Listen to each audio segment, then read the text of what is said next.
Ladies and gentlemen, this is the 12th and final round. Right hand, Golovkin steps in and down he goes again. Unbelievable. Mayweather makes him pay.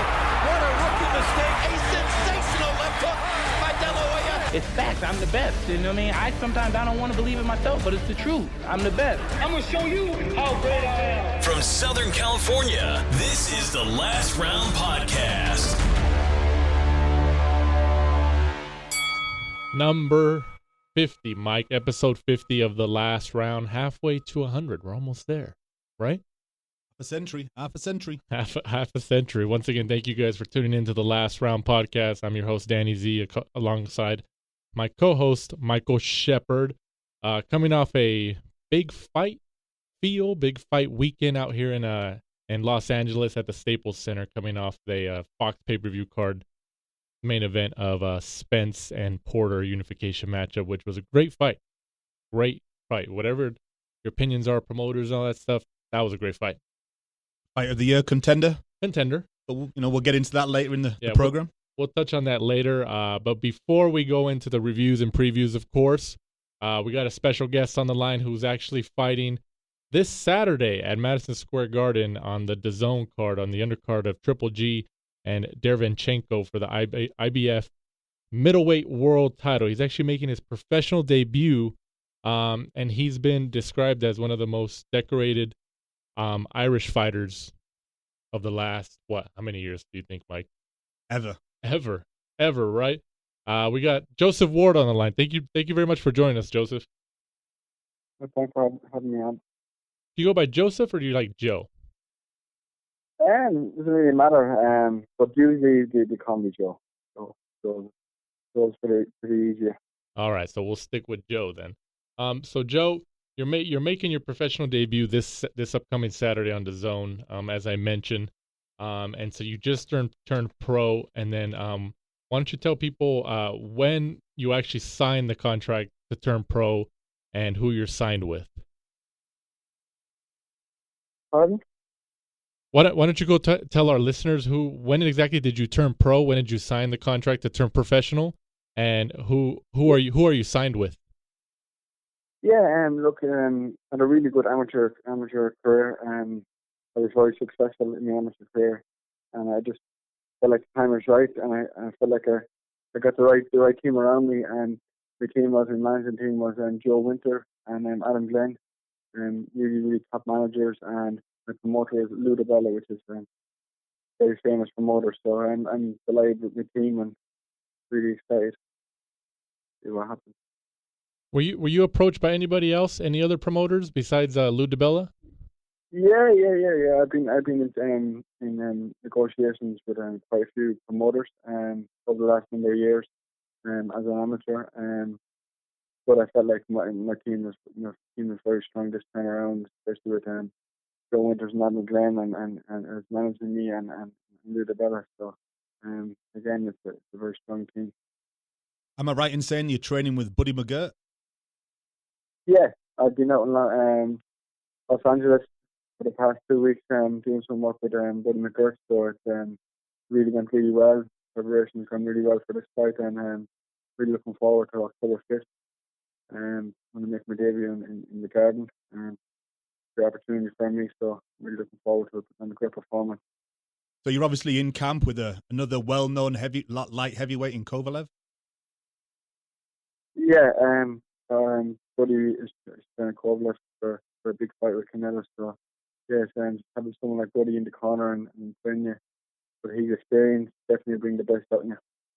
I saw you had James Toney also down in camp. How was that? Yeah, James Toney, it was great to meet him for the first time.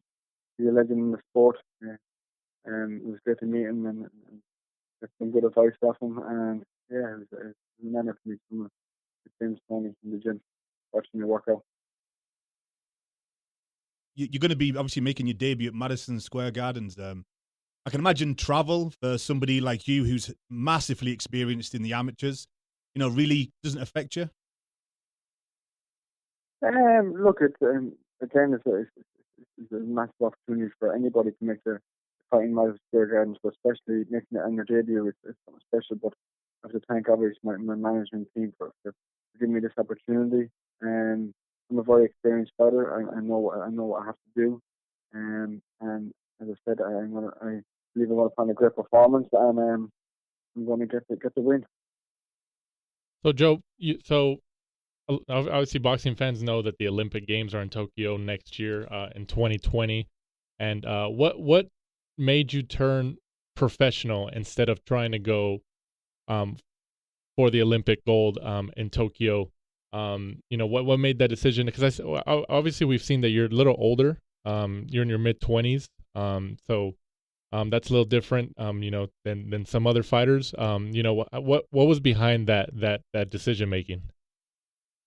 Yeah, look, as I said, I was in a very successful amateur. I've been to the Olympic Games in Rio, and I've been to a few World Championships and European Championships where I was successful in. And again, for me, it was about finding the right team and being given the right opportunity. And when I met Joe Winters back in Ireland and back in April, it just clicked straight away. And we started Joe clicked, and we sat down and we talked about what would be best for what my career should go on to do. And we felt like One Pro was the right time now. And he promised me he'd get me the best opportunities, and what more can you ask for someone who's going to make a debut in Madison Square Gardens? Joe, when you decided to turn pro, did you visit many trainers before deciding on Buddy McGirt? Again, it was a team decision. We sat down and talked about. I was lucky enough to be able to bring my amateur coach with me, which was doing a great job. Jimmy Payne, who's doing a really good job with me. And then obviously we sat down and we felt like that Buddy would have been the right guy to work with me. Someone who's is a Hall of Famer as a fighter and as a coach. And I think his style suited my style of fighting. So it was kind of like a no-brainer who to go with. And how's the transition been going from the amateur style to the pro style? Yeah, it's going really well. I always kind of had that like pro style. It was always very entertaining as a fighter. So I adapted really well to what Buddy's teaching me. And come Saturday night, and that's what I want to show. I want to show what I've been learning in the gym of Buddy McGirt and what sort of fighter I am. Is there anything different that Buddy McGirt is maybe trying to like change in your style for being a professional, or is there anything that now that you're training with him or you've been training with him that maybe he said like, oh, maybe we should tweak this, that he sees something like that? Yeah, look, there's always room for improvement. Again, Buddy is a very experienced coach, and he knows what we need to improve in, and we've been working on certain things.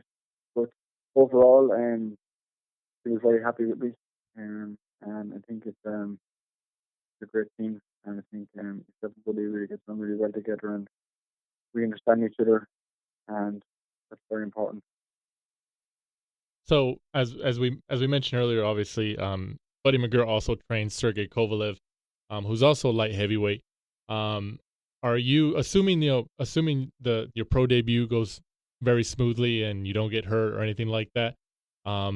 Is there any chance of you coming back to California to train with Sergey Kovalev for his fight in November against Canelo? Not that I know of, because I'm just going to be kept busy. I'm hoping to be out again pretty shortly after my fight in Madison Square Gardens. As I said, I'd like to be kept busy, kept active, and as I said, I have a really good team that's going to keep me active, keep me busy, doing the right fights and move me nicely. Any chance that you could be out on St. Patrick's Day? Again, it's all down to how everything is going, preparation, training, injury-free, and obviously being given the opportunity. Again, that's be down to my management team and my promoter to pick the right fights for me, and as I say, give me the right opportunities. As long as I keep myself in shape and keep improving and keep in the gym, that's all I can do. The rest is out of my control. It's up to my manager and my promoter to give me these opportunities. Joe, who were some of your favorite fighters growing up? Yeah, again, it's obviously growing up, you have a few favorite fighters, but as I got a little bit older and got to understand boxing a little bit better, I really liked a guy called Andre Ward, which is probably, to me, is probably one of the best pound for pound fighters in the world. He was. I thought his style of fighting, he's technical at boxing, and his brain that he used to use in feathering was next to none, and I was a big fan of his. Again, Mickey Ward, and what can you say about him? He's been probably the greatest fight you'll ever see in a boxing ring. So yeah, these are guys who I kind of grew up and got to like and kind of got to follow their careers.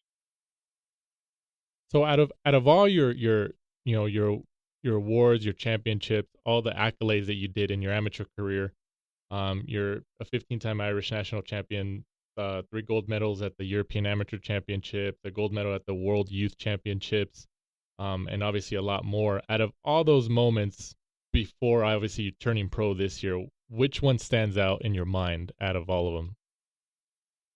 I had a lot of success, as you just said out there. I would say my biggest success and where I probably got the most recognition from was probably becoming a national elite champion. I fought a guy called Kennedy Egan, who just came back from being Olympic silver medal. He was going to breaking a record of winning 11 Irish national titles in a row. And I fought him when I was just 17, and I was a big underdog, and a lot of people didn't expect me to win the fight. And I went in and I won the fight, and that's where the career kind of kicked off. Then where people started really taking notice, and I really got the opportunity to obviously represent Ireland in Europeans and World Championships, which I was very successful. But I'd say back when I was 17, when I fought Kennedy, and was probably my biggest moment in my boxing career. So you're fighting Marco Delgado this Saturday on the undercard of Triple G and Derevyanchenko. Is there anything? Have you been maybe watching tape of him? Is there anything that stands out about him as an opponent for you? Yeah, we were doing a bit of research on him. Look, he's a fighter. You got to give him respect for that. I'm delighted that he takes the opportunity to come and fight me. Look, at overall, I expect me to have way too much for this guy.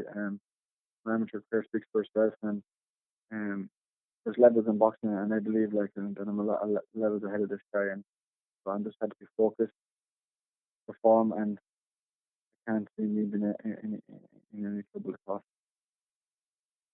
Joe, who do you think is the best pound for pound fighter in the world right now? Right now, good question. Look, you have to say Canelo is the best pound for pound fighter at the moment. He's proven it. But there's some great fighters. Look at Errol, Spence is a great fighter. Burns Crawford. These are all top fighters at the moment. For me personally, I think Canelo is probably the best pound for pound fighter in the world at the moment. And who's the best light heavyweight in the world? Best light heavyweight in the world. Again, it's very hard to say because it's so competitive. Is Kovalev the best light heavyweight in the world? Probably. He probably is the best. Would he beat some of the other light heavyweights? I'm not too sure. Because there's some really tough guys, but you have Dirrell, you have Beef, you have some really good ones. Again, it's probably wide open. The division is probably wide open with a lot of great talent in it. Well, Joe, we know you're on the East Coast and we're on West Coast time over here, so it's a little late for you over there. It's a little earlier for us, so we won't take up too much of your time. But obviously, you're like we said, you're fighting this Saturday on DAZN on the undercard of Triple G and Derevyanchenko, and it's your pro debut. You're going up against Marco Delgado, who's 5-1. So before you go ahead and promote your social media, anything you got upcoming. Of course, your fight this Saturday. Go ahead. The floor is yours, man. Yeah, no, I just want to say thanks very much for having me on. You can follow me on Instagram on Mighty Joe Ward, or on Facebook as Joe Ward. So I'm an Irish fighter, very successful amateur fighter, and really looking forward to my pro debut. This is going to be start of something special, and I just hope that you all get behind me and come out to see me, because it's going to be a very special night, and we're going to have many special nights from here. We're going to decide to want to do great things. So thanks very much for having me on. Awesome. Good luck this Saturday, Joe. Thanks very much. Thank you. Take care.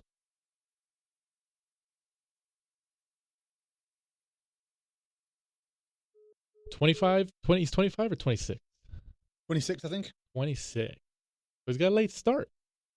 He's got a late start in the game, technically, right? I mean, that's why I kind of asked him. I was like, you're I mean, it's nothing wrong with that, but like, as compared to the traditional pathways for these younger guys, they go into the Olympics 19, maybe 20. It tends to be kind of like a mix. You get guys who, leave the amateurs fairly early and turn pro, like a Ryan Garcia. But then you get the guys who really, really do well in the Olympics, and they stay and then turn late and are later in life, like a Lomachenko. So it tends to be kind of like a mix. There's no rhyme or reason, I guess, behind each one. No, it's true. Yeah, like you said, like Lomachenko, he had a ton of amateur experience. Yeah. And he did start a little later, but like, what was it, his second or third fight? He had a world title fight? Yeah, his second fight. So, and even still, what is he, like 13 and 14 and 1 or something like that? And he's already like a 3-weight world champion or something like that? Yeah, it's crazy. He's going to be one of those guys that just has 20 pro fights, but he's had 396 amateur fights. What? But then the change in the amateur scene, losing the helmets. If you're going to get, punched in the face, you might as well get paid for it. That's true. And speaking of the amateur scene, and we'll touch it at the end, but the whole Olympic committee or whatever allowing pros to jump in. What the hell is that? I don't know. It's crazy. We'll touch it later, but like I just wanted to throw that in there. But we appreciate Mighty Joe Ward. Yeah, I wanted to ask him what his nickname or how you got his nickname. I forgot. You should have told me. You should have jumped in, Mike. You messed it up again. Mighty Joe Ward makes his professional debut this Saturday on DAZN on the undercard of Triple G and Derevyanchenko. I've said that like 5 times already, so I apologize if you guys are getting mad at me. So good luck to him. We appreciate him coming on. We know he's on East Coast time right now in New York. We're over here in LA, Southern California. So, we didn't want to take up too much of his time because we know he still has to make weight this week and all that stuff. So, good luck to him, and we'll see how it turns out. Starting your professional career. I'm sure he's gonna be nervous. Especially Madison Square Garden. That's ridiculous. I'm sure he'll have a good following as well. Being East Coast, obviously the Irish fans a lot out. Yeah, well, look in the New York look area. at Conlon, McGregor, guys like that. So it could work. It could work.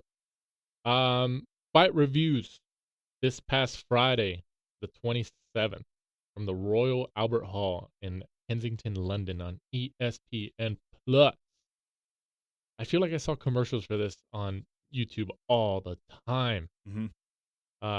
Daniel Dubois, who's promoted by Frank Warren, right? Mm-hmm. Yep. 13-0, gets the first round stoppage over Ebenezer Tete. Ebenezer's such a funny name. This is for the vacant Commonwealth and vacant WBO International Heavyweight title.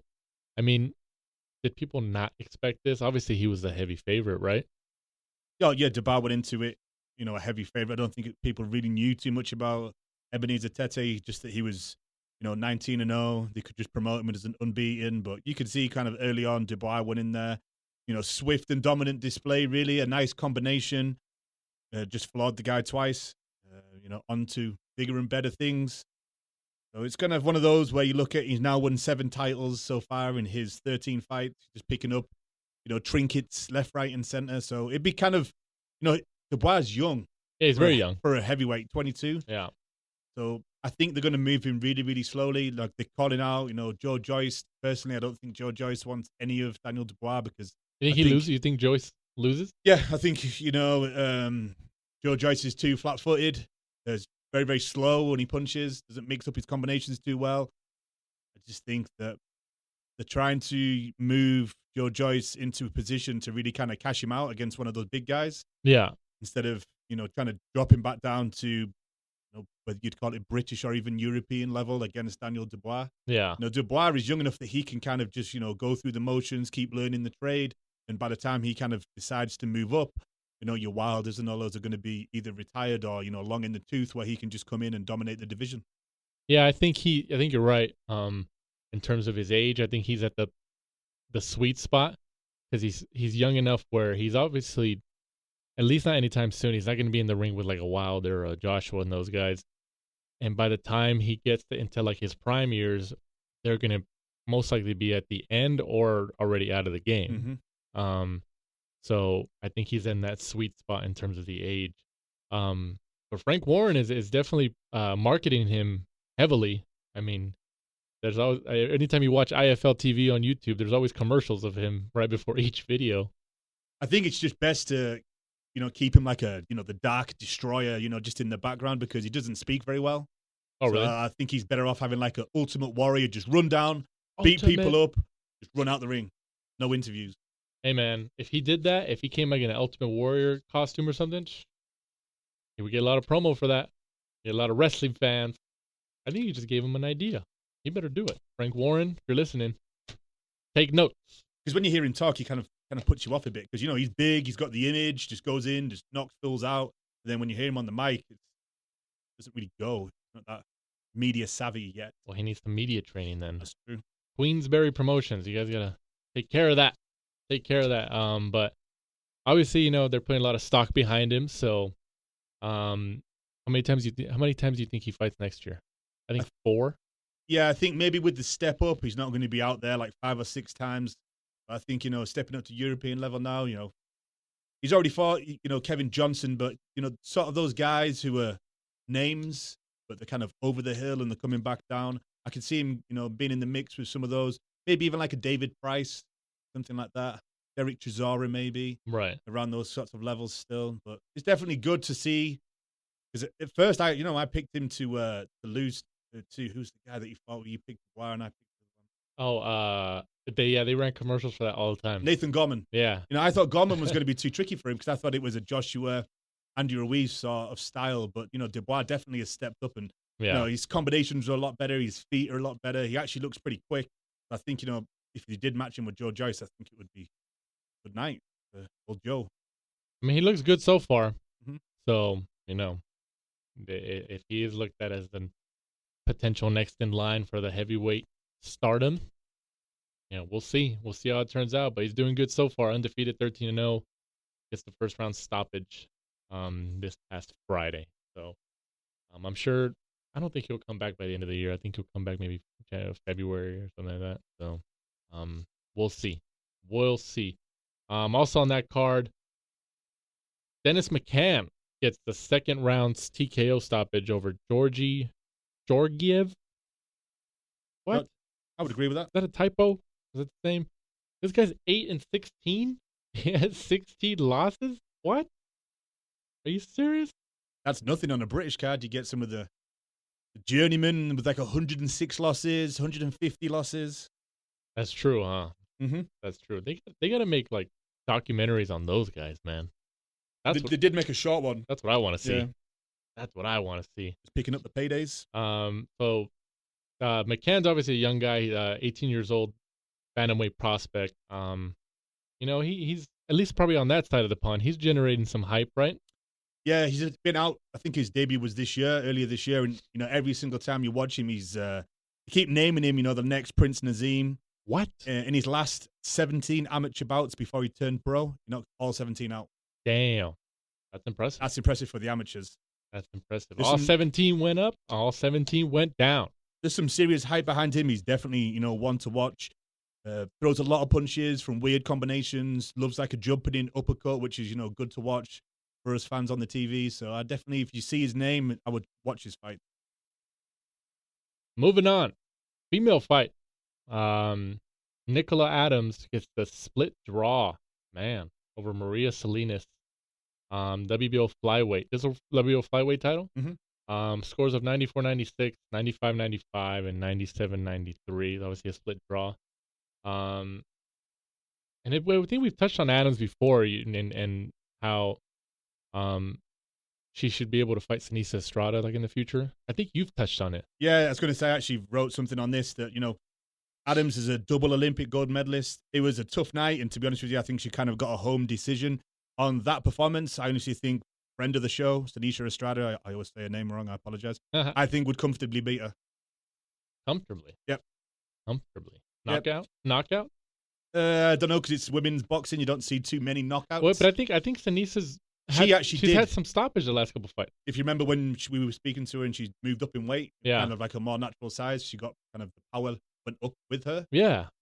So she's had stoppages the last couple fights. I mean, it's kind of cool because there's not too many stoppages or knockouts in female boxing. If everything goes as planned, she fights Marlon Esparza, and then I would be calling out Nicola Adams because I honestly think she would comfortably beat her on that last performance. You never know.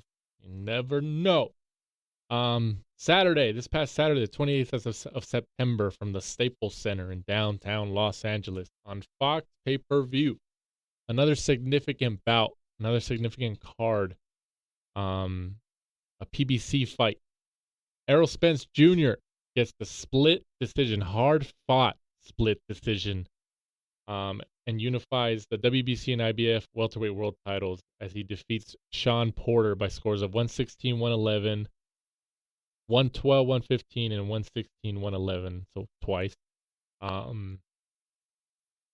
This fight, at first when I was watching it, I was scoring it, and then after a couple rounds, I was like, you know what, man, I'm just going to stop scoring it, and I just watched it. And I was texting you about it, and the CompuBox and the punch stats were saying that Errol Spence had like higher connect percentage and 50 or 60 more landed punches or something. I don't know. For some reason, I could be wrong, but for some reason that seemed way too wide for me. I feel like Porter. It's obviously like when you're scoring a Porter fight in terms of the punch stat, you're gonna work your ass off for that fight because Porter puts in a lot of work. Somebody actually asked Dan Kenobi, the owner or the son of the owner for CompuBox, that question today actually. He was saying that the only tally flush punches. So if Porter throws a punch and it gets kind of partially blocked by Spence's glove, then they don't count it. So that was one of the reasons, because I totally agree. When those stats came up on the screen, Twitter went crazy. Everyone was like, "What the hell? There's no way these are right." It seemed too wide for me. I agree, and from watching it at home, I totally agreed with that. I didn't think that was right, but I'm sure it's a very, very hard job to especially with someone like Spence who was throwing combinations from all angles, coming in nice and low. It would be a very hard job to try and keep up, to be honest with you. I don't understand. Of course, last week's predictions, you picked Spence, I picked Porter, but the betting odds, and then at least the boxing fandom and stuff, people were saying, "Oh, Spence is gonna kill him. Spence is gonna knock him out," and stuff like that. I never believed that. Porter's ridiculous. Like he's a warrior.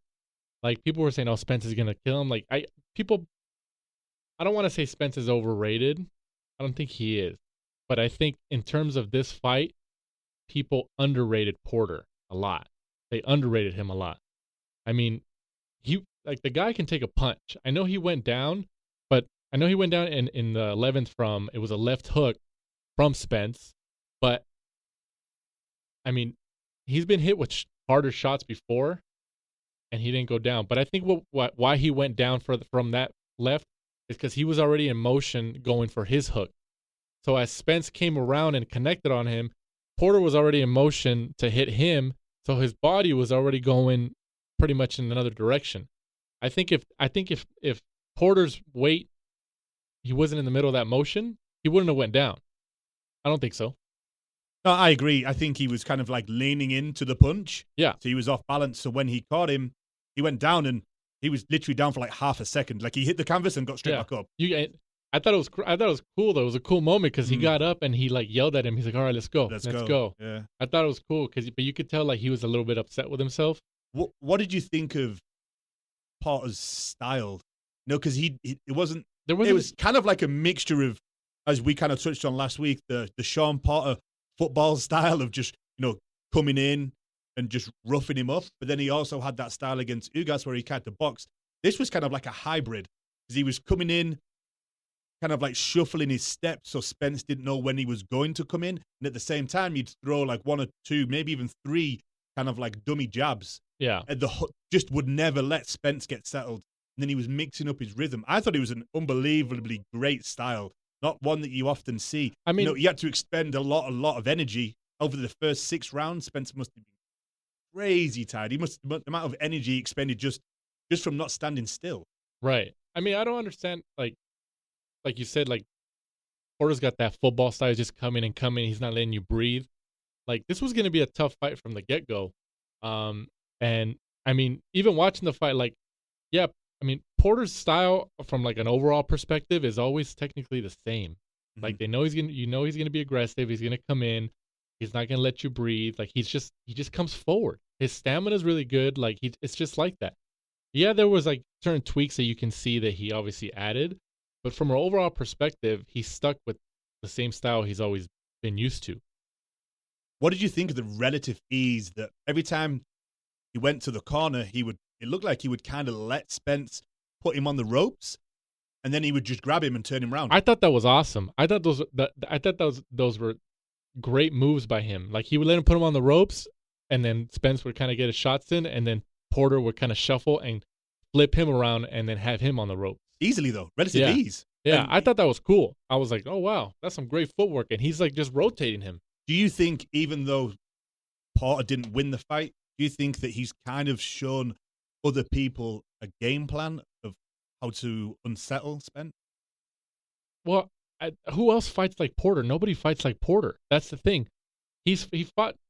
I guarantee you, when all said and done, all these guys, and I'm willing to put money on this, all these welterweights, these top welterweights, are going to say, Porter was my hardest fight.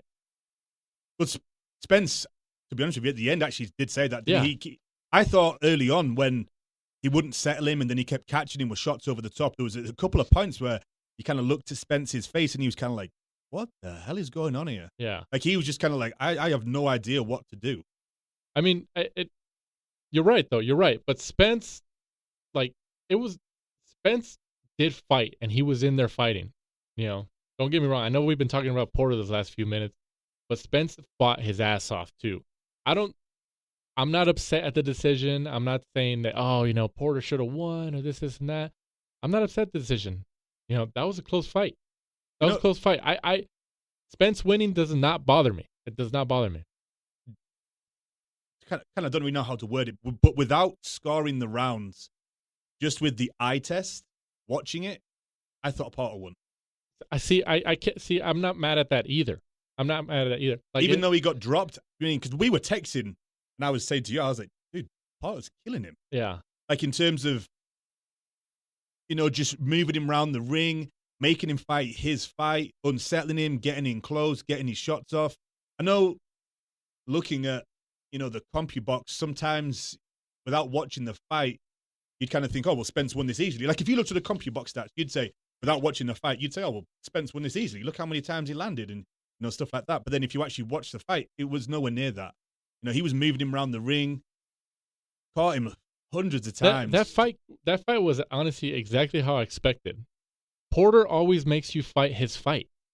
He does. Like, there's no way around it. You cannot fight his fight. Like, I know when he fought Ugas, it was a little bit more harder because, like, Ugas has that Cuban style. But from, like, an overall perspective, as I mentioned before, Porter still comes forward and still tries to smother you, overwhelm you. Like, that always ends up happening. Like, whether you have a game plan or not, it's hard to have a game plan for somebody who has a style like that. It is. It's difficult. It's one of those rare fights where both of them come out. Actually, do you know what? It's one of those fights where Shawn Porter lost, still came out looking good, maybe even better before he went into the fight. Yeah. Spence won the fight. I mean, Porter's fought all the top guys. But would you say Spence won the fight but came out looking worse? I agree with that because... Now, how weird is that? He lost. No, you're right. I agree with that. I agree that people are looking at it like that because Spence has the hype behind him. Mm-hmm. He fought Mikey at Cowboy Stadium earlier this year, Fox pay-per-view. Every time he's been on, fights, his ratings have been pretty solid before the pay-per-view. And he has a lot of hype behind him. And obviously he's good. and people talk about him, Crawford, as a top 1-2 punch in the division. So I can agree with that totally, saying even though like I didn't is that a word? Underrate Shawn Porter before the bout. I think Shawn Porter is an excellent fighter. He's top tier. You picked him. Yeah, he's top tier. Like, but I think because Spence had the hype, as I mentioned, people were like, oh, Spence. And coming out of this fight, obviously Spence is the more marketable name. He's a bigger name. I think people know, at least more casual fans in terms of that, know Spence's name as opposed to Shawn Porter. I mean, as of Saturday, they know Shawn Porter's name now too, but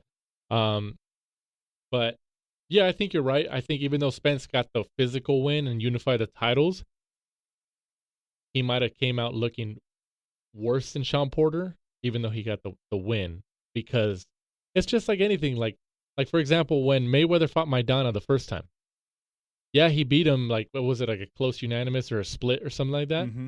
But Maidana roughed him up, and people were saying, oh, wow, like, there's a glitch in the Matrix, Something like that. Like, somebody who, like, had the hype behind him as Mayweather, he was, like, viewed as unbeatable and, untouchable, and Maidana roughed him up and stuff like that and got close, and he obviously warranted a rematch 2-3 months later. I think it's just like that. It's just people's brains are programmed to think, oh, this guy's, the next big thing, Brock Lesnar and stuff like that. And so after the fight, people kind of settling down and they're like, oh yeah, I wonder what happened.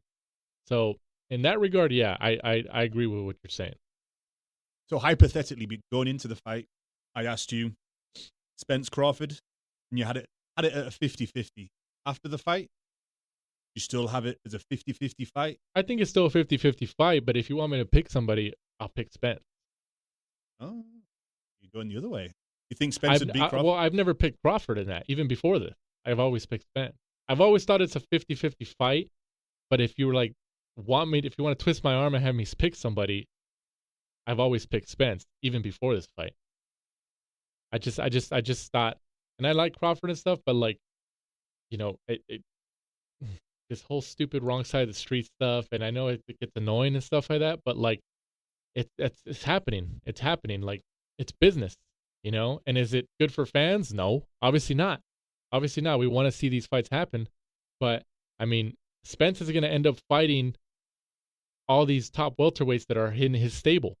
Top welterweights. Well, I mean, technically, he's got all the welterweights on that side. He's going to be fighting, was it Kovalauskis, and then no, Spence, not Crawford. Oh, sorry. Yeah, I was like, what are you laughing at? Yeah. He has them all on his side. Yeah. No, but like, I mean, Spence fought Porter. Now they're saying Danny Garcia. I honestly though, I let's touch on that really quick. Because obviously, after the fight they were interviewing Spence, and then Danny Garcia comes in the ring with his turtleneck, and then the interviewer is just like, oh, Danny Garcia's next, and then they're like, oh, let's get it on, and blah blah blah, this that. I don't know why people are surprised about that. Like, people should have known that when Pacquiao came into the ring during the Mikey Spence fight, after that fight, because Pacquiao went to that Mikey Spence fight in Dallas Cowboy Stadium because, and I guarantee you, but obviously he's never going to admit it, because he wanted Mikey to win. He was hoping Mikey would win because Mikey's Mexican. He has a big following, and he's obviously popular, popular enough. Mm-hmm. Pacquiao preferred Mikey. They'd probably make more money because of the cultures. Definitely make more money. So Pacquiao was physically at that fight, and then he saw Spence win, and Spence is a huge welterweight. Mm. He even mentioned after this fight that he's talking about going up to 154 and challenging J-Rock Williams. It's just like, honestly, I wouldn't be surprised if there's no Crawford fight like at 147. And I'm throwing that out there right now. I wouldn't be surprised. But I don't know why people are surprised. Like, oh, I thought Pacquiao was next. Blah blah blah. Like, how come they teased Pacquiao and stuff like that? When Pacquiao was in the ring during Mikey Spence, and they asked him about Spence, like, oh, is this guy next? Like, you can see it in Pacquiao's answer and how his body language. He was just like, I don't want to fight this guy. At least not now. Spence is a big kid. He's a big kid. And he's powerful, and I didn't see Pacquiao over here at Staples Center on Saturday, and I'm sure he was busy, he's obviously a politician and stuff, I understand that, but, I didn't he wasn't there in person, because I mean, I don't know why people are surprised that Danny Garcia is slated to be the next opponent. It was never going to be Pacquiao. It was never going to be Pacquiao. Al Heyman is purposely, orchestrating this. Like he's obviously gonna have Spence fight all the other welterweights first. He beat Porter. Now he's gonna fight Garcia. He's hoping, Spence beats Garcia, and then Spence fights maybe Thurman.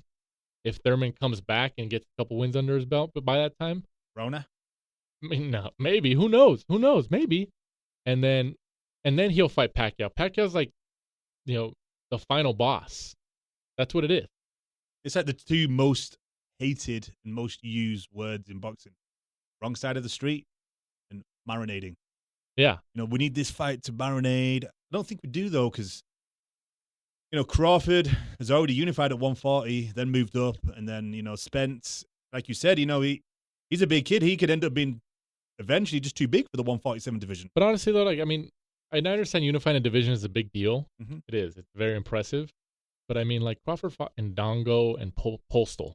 No, that's true. Yeah, he unified the 140, but not with any generational leading names. Yeah, that, there wasn't any significant names there. No, there really wasn't.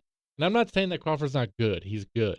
Like you could see it. Ricky Burns, yeah.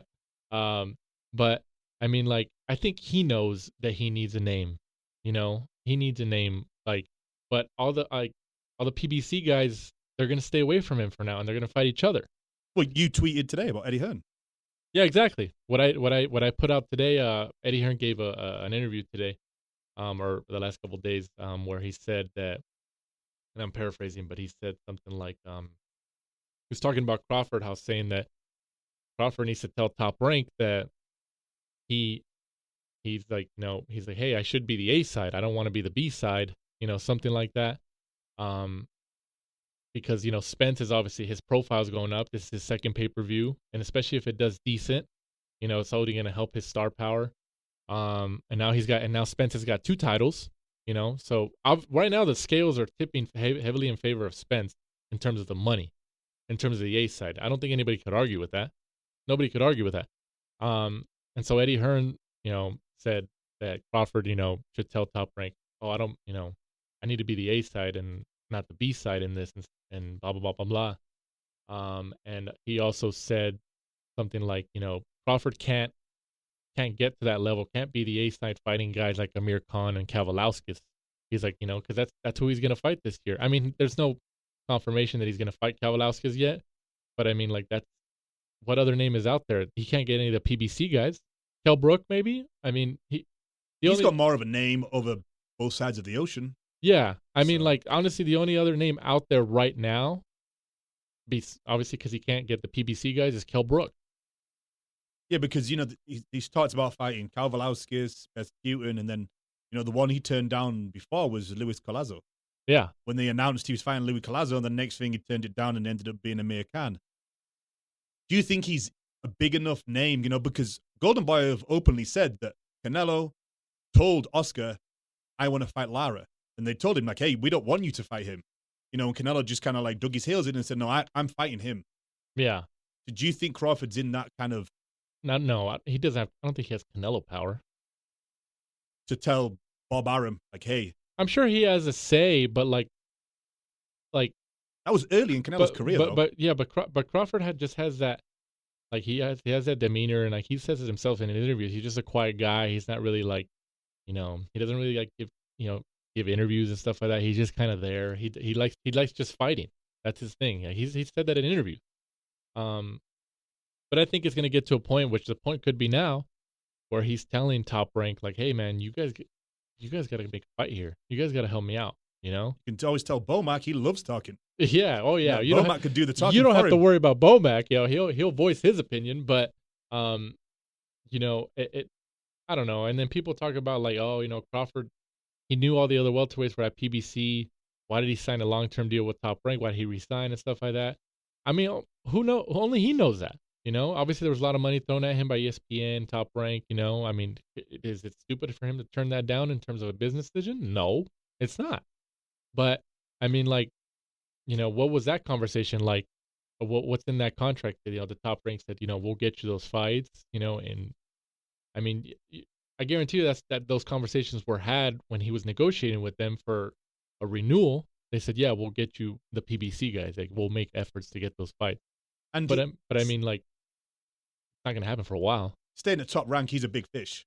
Yeah. If he goes to the PBC, he's another welterweight. Yeah. Because you can't really pick a top dog between all of those. No, you can't. Essentially, and if you do, I'm sure the other 5, 6 Can you really say that? Spence beat Porter Mhm. and has the 2 belts, but can you really say this? I mean, I guess you could, but could you really say that Spence is the top welterweight right now? I know he is technically, but like, it could be Porter. Could be Porter. I mean, Porter's honestly, if you look at it right now, just stepping back, Porter has the best resume right now in terms of fighting all these fighters. He's fought Garcia, he's fought Thurman, he's fought Spence, he fought Broner. Who else did he fight? Ugas, Kell Brook. Porter's fought some killers. Yeah, he's never shied away from anybody. Yeah, he's fought some killers. That's why I don't understand where people were like, "Oh yeah, he's gonna get knocked out. He's gonna stop." What are you talking about? Like, his resume is a lot better than Spence's. Like, he's fought all the killers. He'll be back as well. Oh yeah, he'll be back. The PBC, won't throw him aside like other guys. Porter can still produce some awesome action. There's nothing wrong with that. We just said, he technically lost the fight, but came out smelling of roses. To be honest with you, he came out better than before he went into the fight, because everyone was saying knockout or a one-sided, 12-round unanimous decision. I wouldn't be surprised to see him and Thurman rematch sometime next year. But honestly, Thurman's career is never going to be the same. He's having all these surgeries. He's never going to be the same. I think people just need to accept that. And that's unfortunate, because like Thurman, before he got hurt and had all these surgeries, he was out for a long time, was arguably the best one. Mm-hmm. True. And I like Thurman. His interviews are cool. Like, he's a character. But I think even he knows that. I think he just knows it's not going to be the same anymore. You probably have 1 or 2 cash outs. Yeah. Honestly, don't be surprised if you see Porter Thurman rematch. I could see it. I wouldn't want it if I was Thurman. I wouldn't want it either, but it's like been in a car crash. You're going to see it. You're going to see it. He's going to earn his money. You're going to see it. So, we're looking forward to Errol Spence going up against Danny Garcia. They're saying January sometime, January 20 something. So we'll see how that goes. Pay-per-view? Yeah, supposedly. So we'll see about that. And then Crawford has no opponent yet, but like we said, it's heavily rumored to be Kavalauskas. But don't be surprised if Kell Brook pops up. I think he will pop up. I think it depends. I think he will pop up. Depending on the Amir Khan, Kell Brook, because Eddie Hearn has stated in recent IFL TV interviews that he's trying to make that Kell Brook may stay out there and try and pick up that fight. Maybe. Instead, because I'm sure that's going to be a big earner, because he's only got maybe 1 or 2 fights left in him. Yeah. But we'll see. The co-main event, David Benavidez gets a 9th round KO over Anthony Dirrell. The bout was actually stopped because of the cut, right?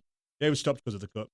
So Anthony Dirrell, he's easily cut. Well, it was stopped because his corner decided to, because he was taking some punishment. Yeah. Couldn't really see out that eye. So the ref was about to stop it, but then some of the commission jumped onto the side and kind of waved it off. But essentially, I think it was because of the eye. I mean, Anthony Dirrell gets cut really, really easily. Mm-hmm. So, obviously, I mean, David Benavidez, it was a pretty exciting fight going back and forth so far. They were, producing some good action.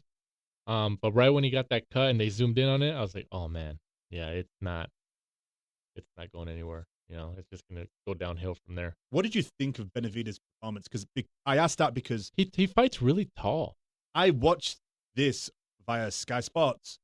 So, during all the fights, I had the English commentary, and obviously they had no agenda. None of them are assigned to PBC, anything like that. So it was kind of interesting because I think it was Dave Caldwell was, kind of talking about Benavidez and saying that, he's very sloppy in his footwork. He had his hands up really, really high, just exposing the middle of his body the whole time.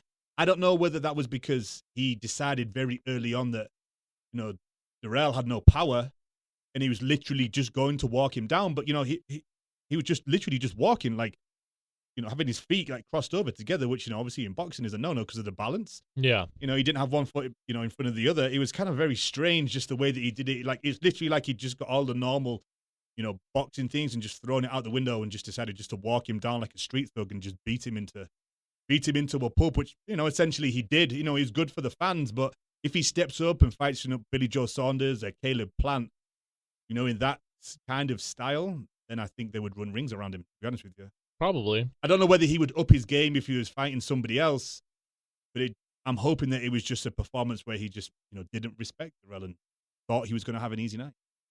Maybe. I mean, I could agree with that. But I mean, I think Benavidez is good. He's got power. He's got talent. He's got talent. He did that to Dirrell with a jab. Yeah, he did. So, and he was on the show last week. Mm-hmm. Yeah. So, shout out to David Benavidez, who is now the WBC super middleweight world champion. Again. He never actually lost it in the ring. He lost it because, he got popped for uncontrolled substances. He was the ring. He was the youngest super middleweight champion. He's 22, right? Yep. And he's now the youngest two-time super middleweight. Two-time. So like you said, there might be a fight between him and Caleb Plant next.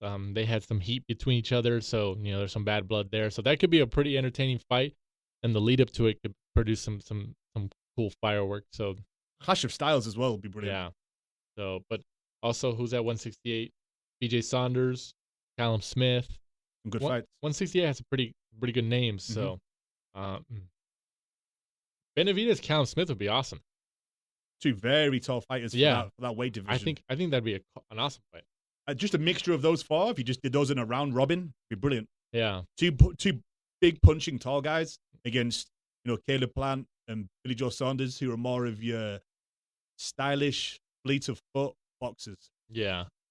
Moving on, Mario Barrios wins the WBA regular super lightweight title, remains undefeated at 25-0 with the unanimous decision win over. You're gonna have me pronounce it. I heard it, but Batir Akhmedov. Right, that's what it is.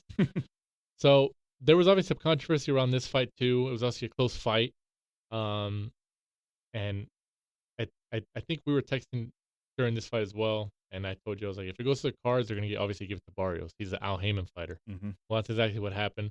But Akhmedov, you got to say it again. Akhmedov, he did go down twice. Yeah, it was just really one of those, tale of two different sort of like early on. Early on you had Barrios who was winning. Right. And then he got knocked down in the fourth and it seemed to like wake up Akhmedov. And then I would have said from maybe the fifth round on, it was really all his, apart from obviously getting dropped again in the 12th. That's what lost him the fight. Which kind of lost him the fight. But I think what everyone was really concerned about was the 116-110 to Mario Barrios. Yeah, that's a big one. It was nowhere near there. But isn't there always that one scorecard? And it's normally Adelaide Bird, but she doesn't. There's always in that California. One. Isn't there always that one scorecard? That's always what happens. At 114, 112, I can see that. Yeah. 113, but I mean, 111. Even when they were announced the decision, you can see Barrios like he was kind of like, even when they announced his name, he wasn't really like, I did it. Like you could tell he was like, man, I don't know. You could see he'd been in a fight. Yeah, I think it was his left eye was nearly swollen shut. So that kind of just told you what the tale of the tape is to say. I wouldn't mind seeing a rematch. I wouldn't mind it. Barrios definitely won't give him a rematch. No, they're definitely going to give him a rematch. He'll take that W and ride off into the sunset. Oh yeah. So interesting though, because the WBA Super is tied up in the World Boxing Super Series with Regis Prograis, who's facing Josh Taylor October 26th in the 140-pound tournament at the O2 Arena. So interesting division. Interesting. Wrapping up this card, Josecito Lopez stops John Molina Jr. in the 8th round. I don't know why people kept saying this was going to be a barn burner. It was never going to be a barn burner. Like Lopez had a really good showing against Thurman. I know Thurman was coming off like the injury and the layoff, but Lopez had a really good showing against him. He's a younger guy. Molina's just been in too many wars, and I think it was just too much for him. And people were like, "Oh, it's going to be a war and stuff like that." Like, no, I never thought it was going to go into that. But whatever. Lopez gets the win right there. He's probably going to fight one of the big welterweights now. That's usually how it works. Robert Guerrero also on that card. Man, they just bring them all back. Unanimous decision win over Dirrell Thomas. The Ghost retires and comes back to life. He's back. Ghost boxing. Wrapping up the show here, fight previews really quick, as we mentioned, from the MSG, Madison Square Garden, New York, on DAZN USA.